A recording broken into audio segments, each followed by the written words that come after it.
Assalamualaikum warahmatullahi wabarakatuh. Perkenalkan, nama saya Nafa Falasifah dengan NIM 2252312440 dari kelas PBSG.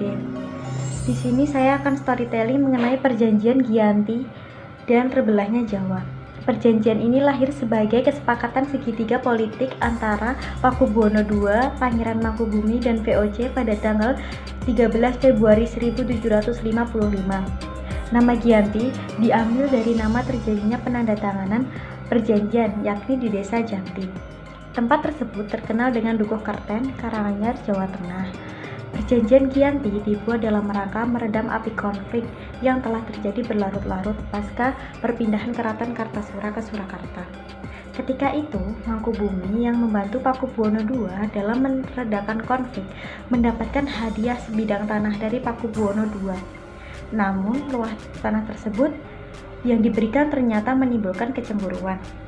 Salah satu pangeran mengeluhkan hal tersebut kepada Gubernur Jenderal Baron van Imhoff. Akhirnya, gubernur tersebut mengeluarkan surat keputusan yang membuat tanah tersebut tidak jadi dimiliki oleh Mangkubumi. Perlawanan ini mendorong Gubernur VOC Nicholas Hartwig mengambil sikap untuk menyelamatkan daerahnya. Ia melakukan perundingan dengan Mangkubumi. Setelah perundingan yang ia lakukan, ternyata Mangkubumi juga ingin menguasai daerah di Jawa. Pada tanggal 23 September 1754, nota kesepahaman Mangkubumi dan Gubernur VOC terlaksana. Nota tersebut disampaikan pada Pakubuwono III, sang pengganti Pakubuwono II. Isi dari nota tersebut menyatakan bahwa Mangkubumi akan mendapatkan wilayahnya. Pada tanggal 4 November 1754, Pakubuwono III menyatakan persetujuannya. Pernyataan ini disampaikan oleh Pakubuwono III kepada Gubernur Jenderal VOC Jacob Mousel.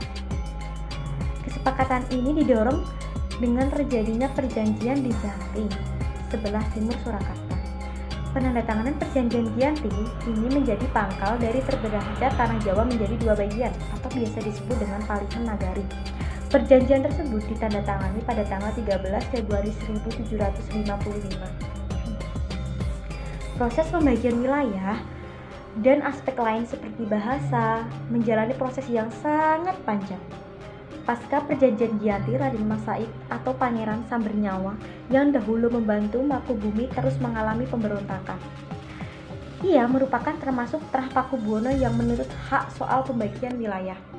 Pada tanggal Oktober 1755, Pangeran Sambernyawa berhasil mengalahkan satu kelompok VOC.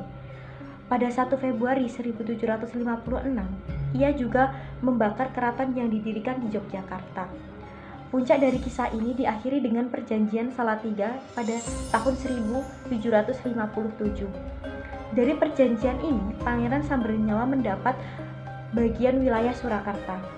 Jadi, tanah Jawa memiliki 4 wilayah pemerintahan, yaitu Pakualam, Yogyakarta, Surakarta, dan Mangkunegara. Sekian storytelling dari saya, kurang dan lebihnya mohon maaf. Wassalamualaikum warahmatullahi wabarakatuh.